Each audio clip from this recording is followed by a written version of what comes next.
Assalamualaikum warahmatullahi wabarakatuh. Alhamdulillahirabbil alamin wassalatu wassalamu ala asyrafil anbiya'i wal mursalin sayyidina Muhammadin wa ala alihi wa sahbihi ajma'in. Amma ba'du. Apa kabar sahabatku semua? Semoga selalu dalam keadaan sehat walafiat, dimudahkan segala urusannya dan dilancarkan rezekinya. Amin ya rabbal alamin. Pada kesempatan yang berbahagia ini, mari kita simak bersama tausiah atau kajian dari guru kita, almarhum Kiai Haji Zainuddin MZ. Seperti apa isi tausiah dari guru kita? Mari kita simak bersama isi tausiahnya. Saudara-saudara, sekarang ini banyak orang bisa memberi contoh, tapi sedikit orang bisa menjadi contoh. Ngasih contoh mah gampang, jadi contoh susah. Karena beliau manusia. Laqad ja'akum rasulun min anfusikum. Kalau kambing disuruh nyontoh ayam, yang nyuruh nyontoh kagak punya pikiran, ya kagak level. Kambing mah nyontohnya kambing, kebo nyontohnya orang, nyontohnya orang. Makanya Nabi kita orang, bukan malaikat, bukan jin, bukan dewa, manusia. Kalau manusia disuruh nyontoh manusia, itu perintah masuk akal, predispositionnya sama. Kalau disuruh nyontoh malaikat, mah ribet kan. Malaikat bagaimana nyontohnya? Dia mah tidur kagak, makan kagak, sama duit budak, sama perempuan kagak open, lah susah nyontohnya. Ya, Superman tuh biar hebat nggak bisa dicontoh Superman. Bagaimana terbangnya? Lagian pakai celana dalam di luar, Bang. Gak bisa dicontoh Superman mah. Nabi kita manusia utuh, cuman sungguh pun manusia, kualitasnya beda. Ini namanya basyarun la kal basyari. Manusia memang, tapi jangan samain, bobot bibitnya beda. Contoh, kita nih manusia, kita tidur. Nabi kita manusia, beliau tidur. Tidur Nabi, tidur mata doang, hatinya nggak pernah tidur. Tuh bedanya sama kita tuh. Tidur kita keblek, asal tidur habis-habisan.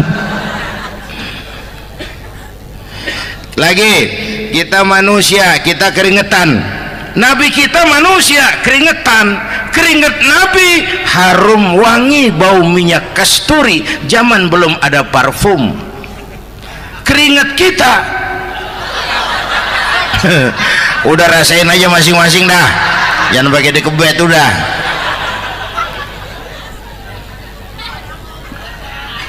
Contoh lagi, kita nih manusia nih, kita beludah nggak? Nabi kita manusia, beliau juga beludah. Ludah Nabi obat, ludah Nabi. Itu kan waktu mau hijrah kan sama Sayyidina Abu Bakar, sampai di Gua Sur, Sayyidina Abu Bakar bilang, saya turun duluan ke gua ya Rasul. Ngapain? Bersihin gua, takut ada binatang berbisa. Silakan turun. Sayyidina Abu Bakar bersihin gua, bener tuh, tangannya digigit kalajengking, sakit, ngebet, bengkak. Kalajengking Arab, ya emang di Arab kejadiannya. Herem nyaut aja bener. Ditahan aja, udah aman ya Rasul, silakan turun. Lama-lama dalam gua berduaan kelihatan juga Sayyidina Abu Bakar mukanya pucat. Nabi tanya, mabalu kayak Abu Bakar? Abu Bakar kenapa? Nggak apa-apa. Berat meninggalkan Mekah? Enggak. Malas hijrah ke Madinah? Enggak. Takut diubur-ubur Quraisy? Orang kata enggak, itu mah enggak. Lah kenapa muka kamu pucat? Tangan digigit kalajengking. Ngapa nggak ngomong dari tadi? Saya nggak mau nyusahin Tuhan ya Rasul, biar saya tahan, asal jangan nyusahin Tuhan. Jangan begitu kau. Sini tanganmu, diambil sama baginda Nabi. Bismillahirrahmanirrahim. Cuh, diludahin, ringkes, sembuh saat itu juga. Ludah Nabi. Pengen tahu kita yang ludahin, bengkak campur koreng.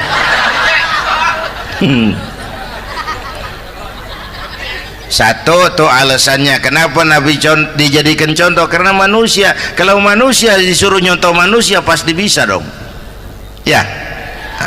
Yang kedua, karena tadi kata Bang Haji Oma, pribadinya itu pribadi yang multidimensi. Mau nyontoh apa? Pak, saya ini pengusaha Pak. Nabi umur 9 tahun udah ke Syria tuh, dagang lintas negara Syam tuh. Saya jenderal Pak, Nabi mimpin tentara di medan perang Mas. Saya mau balik Pak, Nabi dakwah Bung. Saya guru Pak, Nabi ngajar Mas. Innama bu'istu mu'alliman, aku diutus sebagai guru, guru umat, guru bangsa. Saya politisi Pak, Nabi diplomat ulung Bung. Saya presiden Pak, Nabi mimpin bangsa dan negara Mas.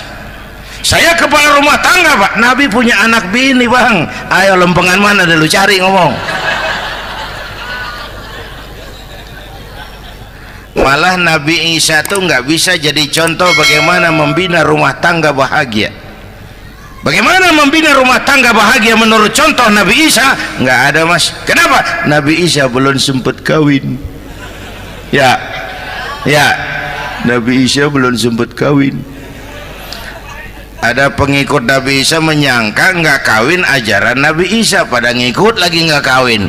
Tuh pastor tuh mubazir, orang dikasih perabotan. Bang bener, saya kalau dalam Islam kiai kagak boleh kawin, saya pilih berhenti jadi kiai. Kalau kagak ada giro-giroan, botak rambut.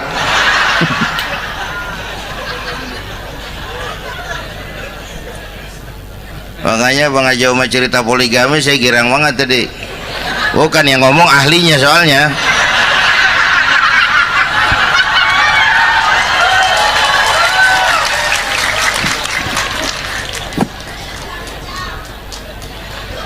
Dadah gitu aja deh ya. Nah, kata Imam Busair nih yang dahsyat. Ka'annahu wa huwa fardun fi jalalatihi fi askarin hina talqahu wa fi hasham. Sepertinya kehebatan Rasulullah itu sama, baik sendiri maupun di tengah tentara. Artinya begini, orang hebat banyak, tapi yang hebat di mana-mana susah nyarinya. Baginda Rasul ini lagi duduk hebat, lagi jalan hebat, ada di pasar hebat, lagi di masjid hebat, di medan perang hebat, di depan anak-anak hebat, di mata musuhnya hebat, di depan sahabatnya hebat, di mata istrinya hebat, di mana-mana hebat. Lah susah jadi orang begini Bang ya. Kita mah hebat juga setempat, di kantor hebat, sekantor orang diomelin di kantor, pulang ke rumah dikeplak sama bininya diem aja. Ini di depan bininya dia kagak hebat dia mah.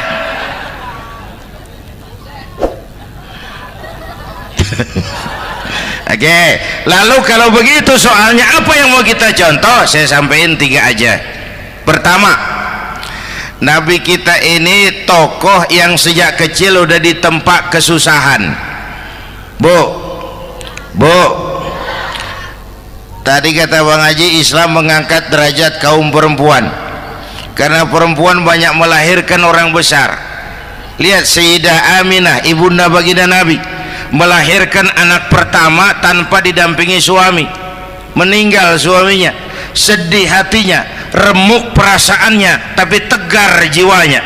Dilahirkannya bayi bernama Muhammad, diasuhnya penuh kasih sayang, diantarnya menjadi orang besar dan memang dibesarkan oleh Allah.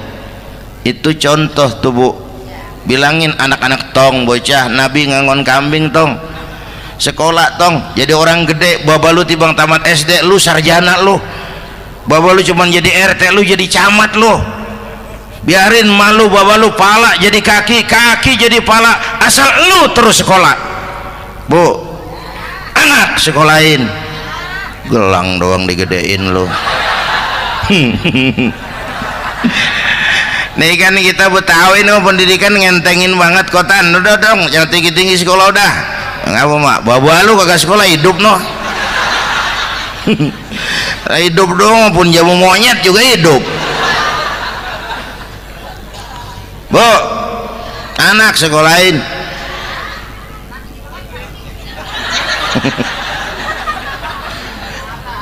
Mahatma Gandhi, kecilnya begeng, ceking, cacingan, leatim.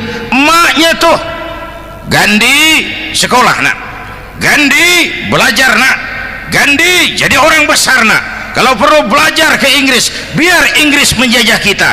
Gak apa-apa kau sekolah ke Inggris, tapi jangan jadi Inggris nak. Jangan pacaran sama bule, jangan sentuh minuman keras. Gandhi jadi orang besar. Mahatma Gandhi tumbuh karena dorongan emak. Mak, udah yatim. James Watt, Kang Bandrek. Emaknya tuh yang dorong tuh jadi orang besar. Belum lagi perempuan yang jadi besar. Di Indonesia ada Kartini, di Jawa Tengah ada Dewi Sartika, di Jawa Barat Dewi Sartika, di Bengkulu ada Fatmawati Soekarno sang penjahit bendera merah putih, di Aceh muncul Laksamana Malahayati, disusul kemudian oleh Cut Nyadin, baru kemudian muncul Cut Koko, Cut Meme, Cut, ya udah tak cut lain dah.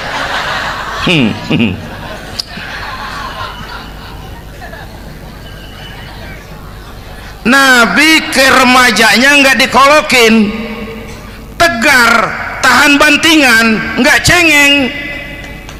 Begini bang, kalau bahasa kita nih, bahasa Betawi nih, orang mah bang kalau udah biasa susah ketemu susah nggak kaget udah.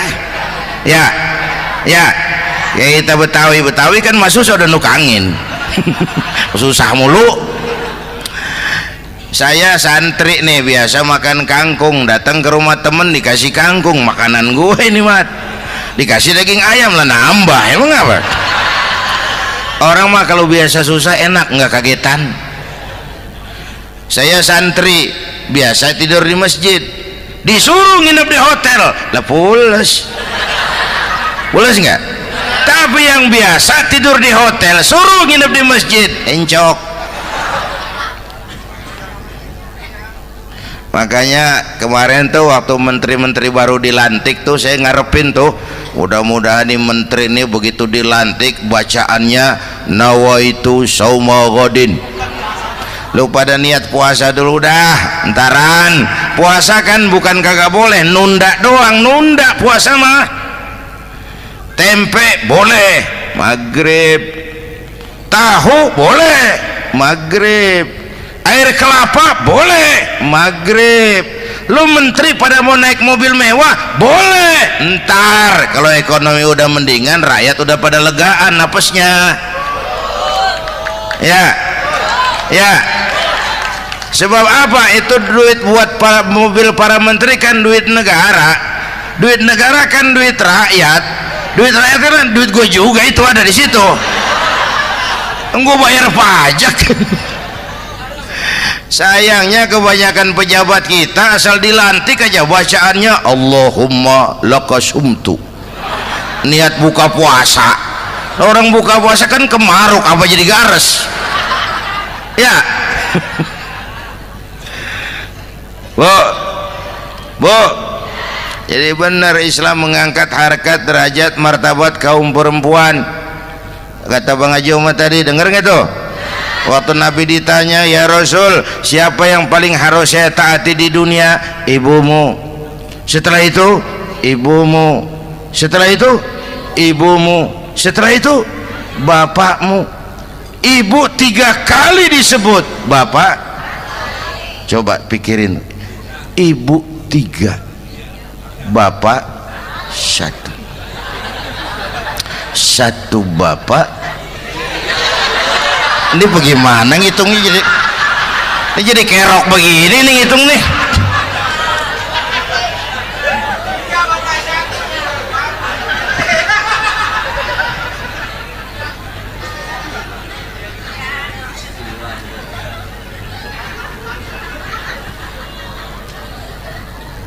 Jangan takut ngadepin susah, hidup nih keras, kerja keras, perseringat banting tulang, ya Bu. Satu. Yang kedua, contoh dari Nabi, orang yang paling bersih hatinya Rasulullah, orang yang paling baik akhlaknya Rasulullah, orang yang bahkan sudah dapat jaminan ampun dari segala dosa Rasulullah. Tapi orang yang kalau sholat malam sampai bengkak kakinya karena rajin sujud Rasulullah. Aspek ibadah apaan?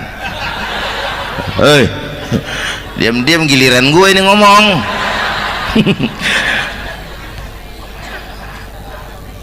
Lo ngomong lagi udah gue pulang. Canda neng, udah gantian ya. Ya, apaan urusan? Orang yang dosanya udah dapat jaminan ampun, kalau salat malam bengkak kakinya karena rajin sujud. Saya tahu di sini juga banyak yang kakinya bengkak. Semurat. Oke.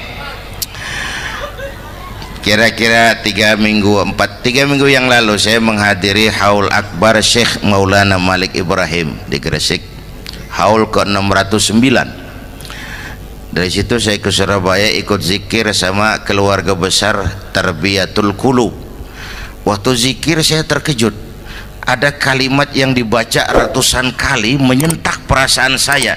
Kalimatnya sederhana, kita hafalah, yaitu kalimat ana Abdullah. Dibaca ratusan kali, ana Abdullah, ana Abdullah, ana Abdullah, ana Abdullah. Buat saya itu menyentak karena memperteguh komitmen, saya hamba Allah, saya hamba Allah. Ah, itu mah Pak Zainuddin kan biasa, itu mah kita semua juga hamba Allah. Betul.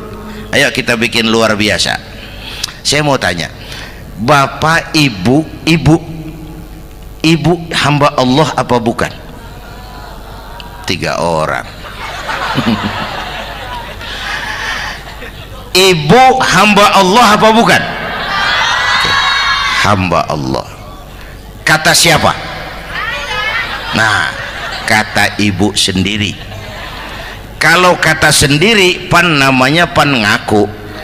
Ya, orang ngaku mah boleh dong, tiba ngaku namanya juga ngaku. Cuman diakuin apa enggak kita pan belum tahu. Ngaku mah murah, diakuin mahal. Ya, yang gampang dah. Ibu kenal sama Presiden SBY? Kenal. Presiden SBY kenal sama ibu? Lo ngaku, lo ngaku.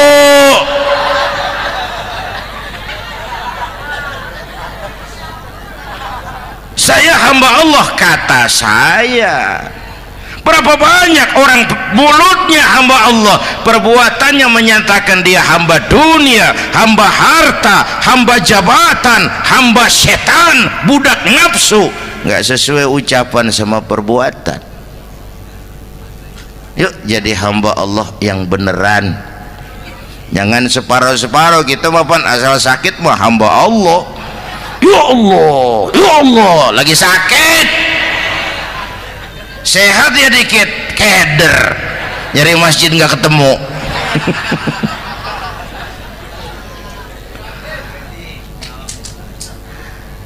Apalagi kata Bang Haji tadi nih, kita nih kan zaman entertain nih, orang pada pinter bikin bungkusan sekarang Bang. Ya, abad entertain, orang pada bangun pencitraan. Tadi itu kiai sama dukun tipis bedanya. Dukun pada pasang iklan sekarang, ketik reg. Waduh, sampean lahir hari Selasa, nggak cocok di air, ono di hutan sono. Larang udah dagang es jadi berhenti, nggak cocok di air.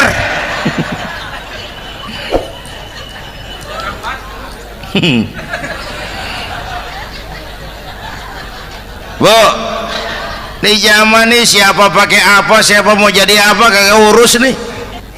Bapak Ibu hadirin yang saya hormati, dan masyarakat kita ini kayak daun kering. Tahu daun kering? Gampang dikumpulin, susah diikat, berisik, gampang dibakar. Tuh daun kering. Penyakitnya kutil, kurang teliti, cepat heran, gampang kagum. Cepat heran, gampang kagum. Dulu ada tuh satu hari tabrakan di jalan kenceng, buah, korban jatuh belepotan darah, dikerubungin orang banyak. Datang wartawan mengambil gambar dari dekat, susah, orang banyak bener ngerubung. Cari akal nih wartawan, tolong saya dikasih jalan ke dekat korban. Orang nengok semua, saudara siapa? Saya bapaknya korban, katanya. Dia ngaku bapaknya korban.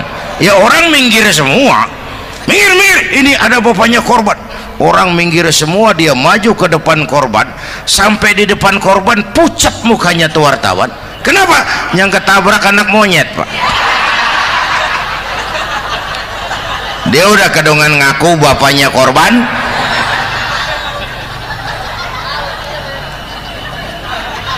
Bu, ini cerita pendek tapi pesannya lumayan nih. Kalau belum kenal bener mah jangan buru-buru ngakuin, ya. Dia kagak tahu yang ketabrak siapa, main ngakuin aja, saya bapaknya korban. Lu makan lu jadi bapak monyet sono lu. Makanya jagain kampung kita nih, jangan kemasukan yang aneh-aneh, ya. Nabi palsu, aliran aneh, ya ini bid'ah, itu bid'ah kuno yang kayak begitu. Capek kita ngurusin begitu, udah kelewatan, ya. Yang tahlil terusin, yang kagak suka nggak apa-apa, cuman jangan ngomelin yang tahlil. Orang tahlil juga pakai dalil. Yang mabok masih banyak, yang tahlil diomelin.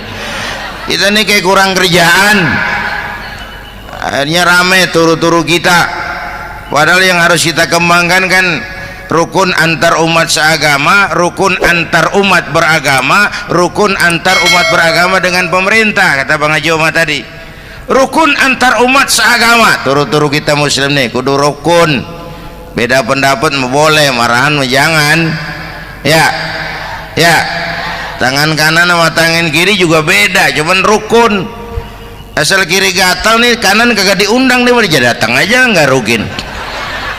Nggak ada kiri gatal kanan ngomel, lu garuk aja sendiri. Nggak, dia mah akur, ya Bu.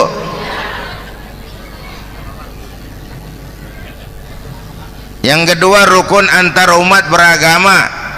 Islam ini rahmatan lil. Yang ketiga rukun antar umat beragama dengan pemerintah. Ini mah kita kan bermasyarakat sama juga sembahyang berjamaah, ada imam ada makmum, ya. Nih rakyat kalau jadi pemilih yang pintar ke depan, mau memilih wali kota kayak gubernur kayak presiden kayak. Sebab apa? Sholat berjamaah kan siapa makmum kagak penting, Bang. Makmum mah siapa aja boleh, ya. Tiba ngikutin dia mah, ngaji dia mah gimana kayak nggak ada bab pemilihan makmum, nggak usah. Makmum mah kagak usah dipilih, siapa aja boleh, ya. Bang, tuh orang budak, Bang, boleh jadi makmum. Bacanya kagak fasih, boleh jadi makmum.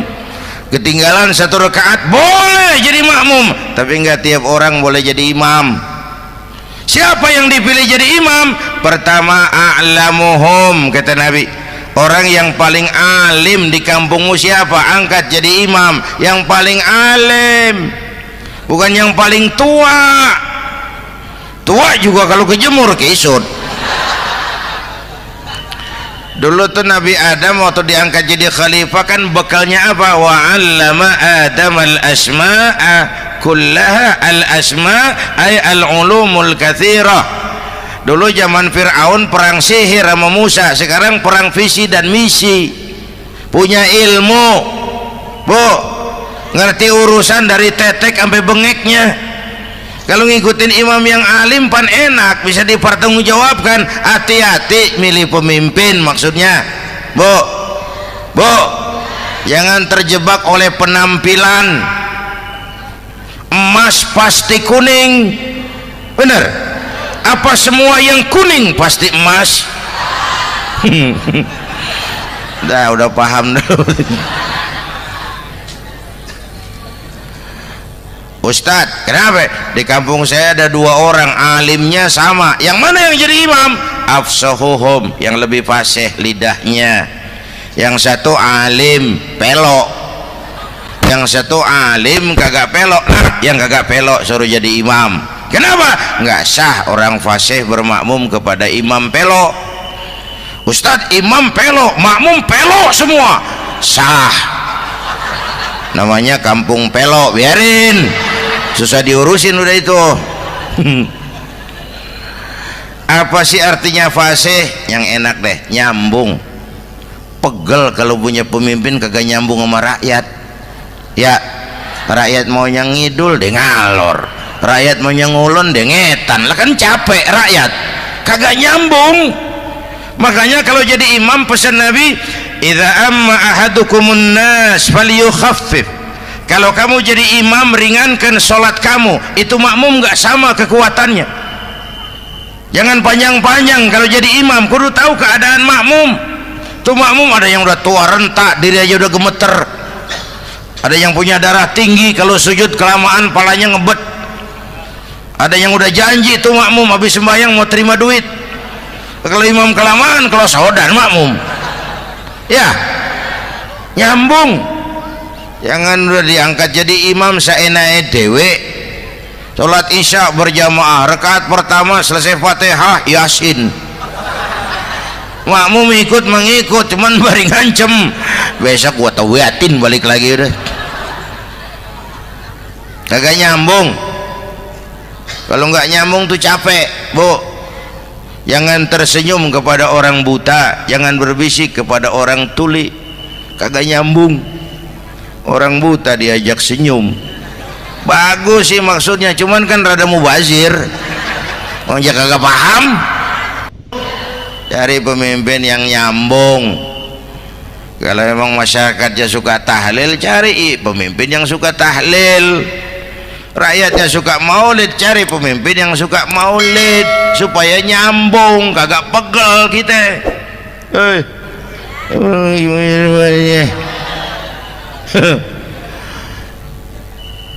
Bapak Ibu hadirin, saya balik urusan kita. Nyontoh Nabi ibadahnya luar biasa. Bu, kita ini perlu Allah. Kita ini perlu Allah. Semua kita perantau di bumi Allah ini. Perantau pasti pulang.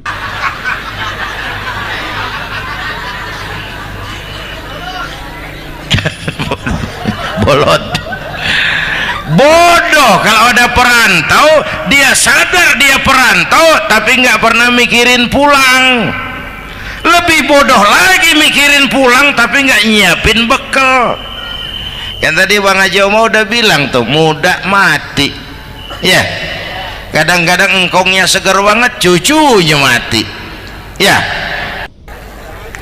Perantau mah mesti pulang. Sini mah kita ngendon doang, ngendon taran. Mula-mula pan Bang, kita mah tinggalnya jauh di alam arwah. Dari sana pindah ke alam rahim, alam kandungan emak nih. Pernah tinggal di situ 9 bulan tuh. Ada yang 2 tahun, yang keluar udah kumisan, kelamaan ngetemnya itu.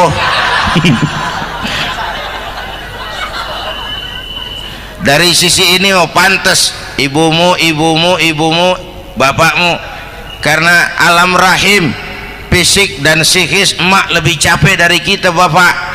Kita mah orang laki mah kita mah pen investor gitu mah, nanam modal doang. Yang ngolah pabrik kan emak tuh ya mak, pabrik. Anak-anakku remaja pemuda yang hadir, masya Allah, emakmu, emakku, emak kita semua nih, dari mulai ngidamin kita udah kita seksa nih mana, dari mulai ngidamin kita udah kita seksa emak nih, muntah nggak urus. Mending ada yang dikeluarin mah enak, lega. Ini kagak ada apa-apanya. Bener mak, yang dipengenin yang kagak musim lah kan setengah mati lagi urusan. Tengah malam pengen megang pala kereta, lu jorok bener lu, gue heran.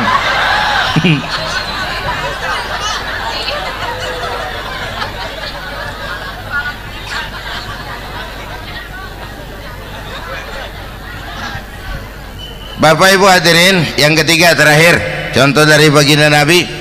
Modal utama perjuangannya adalah akhlak, memperbaiki akhlak, pakai akhlak. Rasulullah ngajak bukan ngejek, Rasulullah merangkul bukan mukul, Rasulullah pakai argumen bukan pakai sentimen. Tujuannya adalah kebenaran, bukan menang-menangan. Prinsip dakwahnya basyiru wala tunafiru, yassiru wala tu'assiru. Gembirakan orang, jangan ditakut-takutin. Mudahkan urusan orang, jangan dibikin sulit. Di masyarakat memang mendingan rakyat rendah berakhlak tinggi daripada pejabat tinggi berakhlak rendah. Masya Allah, apa yang sudah disampaikan oleh guru kita almarhum Kiai Haji Zainuddin MZ sangat luar biasa. Sahabat beriman yang dimuliakan Allah, tetaplah di kajian ini karena kajian ini belum selesai. Maka dari itu mari kita lanjutkan kembali. Selamat mendengarkan. Dulu tahun 50-an orang kita kalau pergi haji ke Mekah 6 bulan. 6 bulan tuh orang udah pada lupa aja baru pulang. 6 bulan yang ada cuman kapal laut Mekah Madinah onta, banyak rampok lagi di gurun pasir Baduy itu. Dulu orang tua kita belajar manasik, kalian belajar silat. Sekarang karena kemudahan kemajuan ilmu menciptakan Boeing memotong waktu 5 bulan, orang pergi haji cukup sebulan. Bapak Ibu hadirin yang saya hormati, oleh karena itu menjaga nilai-nilai akhlak itu penting. Kepada siapa kita harus berakhlak? Pertama kita harus berakhlak kepada Allah. Bagaimana caranya? Jangan menyekutukannya dengan sesuatu pun. Yang kedua, jangan menyembah kecuali hanya kepadanya. Yang kedua, kita harus berakhlak kepada sesama tadi itu. Yang ketiga, kepada lingkungan. Saya dulu masih zaman ada almarhum kakek saya, engkong, kampung saya banjir, air masuk ke rumah, saya teriak, "Kong, banjir Kong!" Engkong saya ketawa, "Biarin, bukan salah air, habis salah lo." "Salah kita bagaimana Kong?" "Lah lo tempat air lo tempatin, yang punya tempat datang ya kagak ngerti, ini tempat gua, ini di sini nggak pada lo, lah banjir." Engkong saya nggak makan bangku sekolahan, tapi wise Pak. Air kan bukan musuh, air kan temen kan kudu punya tempat. Lalu kagak punya tempat, pantas kemana dengan ayam, banjir ya. Dulu saya remaja ngaji babul istinja, kiai ngajar makruh buang air kecil di tanah berlubang. Saya tanya, kenapa makruh kiai? Pertama, untuk alasan kesehatan. Siapa tahu di lubang yang kamu kencingi ada gas beracun. Kalau tidak kiai, kalau tidak maka artinya melindungi binatang yang ada di dalam lubang. Siapa tahu di lubang yang kamu kencingin ada semut. Sedang rapat membahas laporan Susno 2Ji. Apa dosanya lalu mati dikencingin? Ini namanya rahmatan li semut. Saya mau bilang alam sekarang tidak seramah dulu karena kita juga nggak ramah sama alam. Alhamdulillahirrabbilalamin. Itulah tadi tausiah penuh hikmah, penuh makna yang disampaikan oleh guru kita almarhum Kiai Haji Zainuddin MZ. Tentunya ini sangat bermanfaat sekali untuk kita semua. Sahabat beriman yang dimuliakan Allah, mari kita sama-sama doakan guru kita, semoga beliau diampuni dosa-dosanya dan dilapangkan kuburnya. Amin ya rabbal alamin. Buat sahabatku semua yang sudah menonton video ini sampai selesai, saya ucapkan banyak terima kasih. Semoga Allah Subhanahu wa taala senantiasa selalu melimpahkan rahmat dan karunia-Nya kepada sahabatku semua. Dimudahkan segala urusannya dan dilancarkan rezekinya. Amin ya rabbal alamin. Baiklah sahabatku semua, untuk hari ini cukup sampai di sini dulu. Sampai bertemu lagi di kajian-kajian berikutnya. Wabillahi taufik wal hidayah wa ridha wal inayah. Assalamualaikum warahmatullahi wabarakatuh.